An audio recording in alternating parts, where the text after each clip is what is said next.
Dans la nuit du 13 mars 1964, à New York, dans le quartier du Queens, une tragédie effroyable allait marquer les esprits et jeter les bases de la découverte d'un phénomène psychosocial majeur. Catherine Kitty Genovese, une jeune femme de 28 ans, fut sauvagement agressée et assassinée alors qu'elle rentrait chez elle.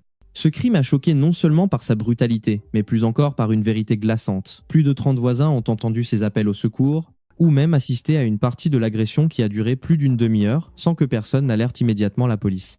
Ce silence effrayant a soulevé des questions poignantes sur la nature humaine et nous a conduit à ce que l'on appelle l'effet témoin. Le paradoxe le plus troublant de cet effet est le suivant. Plus le nombre de témoins d'une situation d'urgence augmente, plus la probabilité que chaque individu intervienne pour aider la victime diminue. Comment la foule, supposée être une source de force, peut-elle devenir le symbole d'une indifférence parfois mortelle ?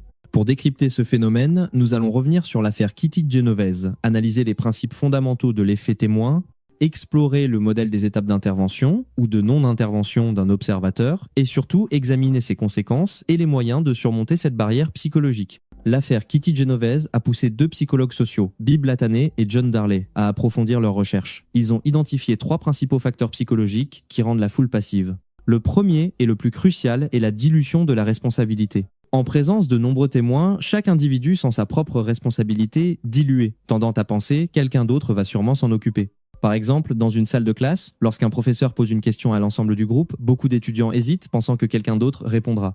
Deuxièmement, la peur du jugement ou la crainte d'agir de manière inappropriée et d'être mal perçu par les autres, surtout dans une situation ambiguë. Imaginez que vous voyez quelqu'un allongé sur le trottoir. L'incertitude quant à son état, couplée à la peur de en faire trop, peut vous faire hésiter. Enfin, l'influence sociale, aussi appelée ignorance pluraliste. Nous avons tendance à observer les réactions des autres pour guider nos propres actions. Si personne ne semble inquiet, chacun interprète que la situation n'est probablement pas grave. Imaginez une légère fumée s'échappant dans une pièce. Si tout le monde reste calme, vous pourriez vous dire « ce n'est sûrement rien ».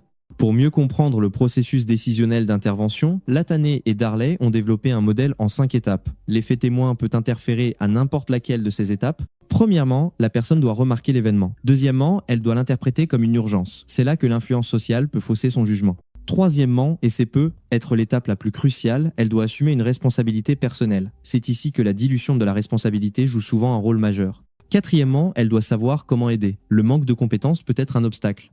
Enfin, même après avoir franchi ces 4 étapes, elle doit décider d'agir, et la peur des conséquences personnelles peut l'en dissuader. Dans l'affaire Kitty Genovese, de nombreux voisins ont pu trébucher à l'étape de l'interprétation de la situation, de l'acceptation de la responsabilité ou de la décision finale d'agir. Les conséquences de l'effet témoin sont profondément navrantes. Pour la victime, cela signifie un retard, voire une absence totale d'aide, menant à des issues tragiques, comme dans le cas de Kitty. Pour la société, il érode la confiance, la cohésion communautaire et engendre un sentiment d'insécurité. Même les témoins eux-mêmes peuvent ensuite éprouver culpabilité et remords.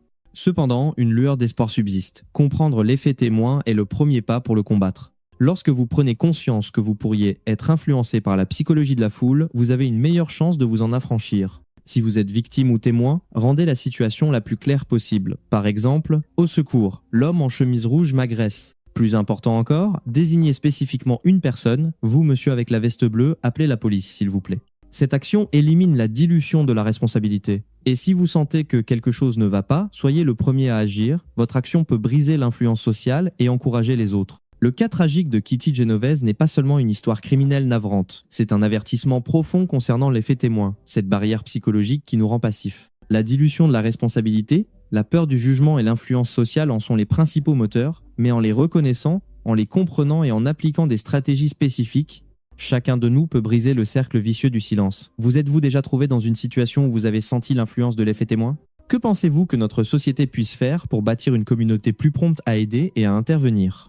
La prochaine fois que vous serez témoin d'une situation potentiellement dangereuse ou nécessitant de l'aide, souvenez-vous de Kitty Genovese et de l'effet témoin. Ne présumez pas que quelqu'un d'autre agira. Si vous avez besoin d'aide, demandez-la clairement et en désignant quelqu'un. Partagez ces connaissances pour sensibiliser votre entourage.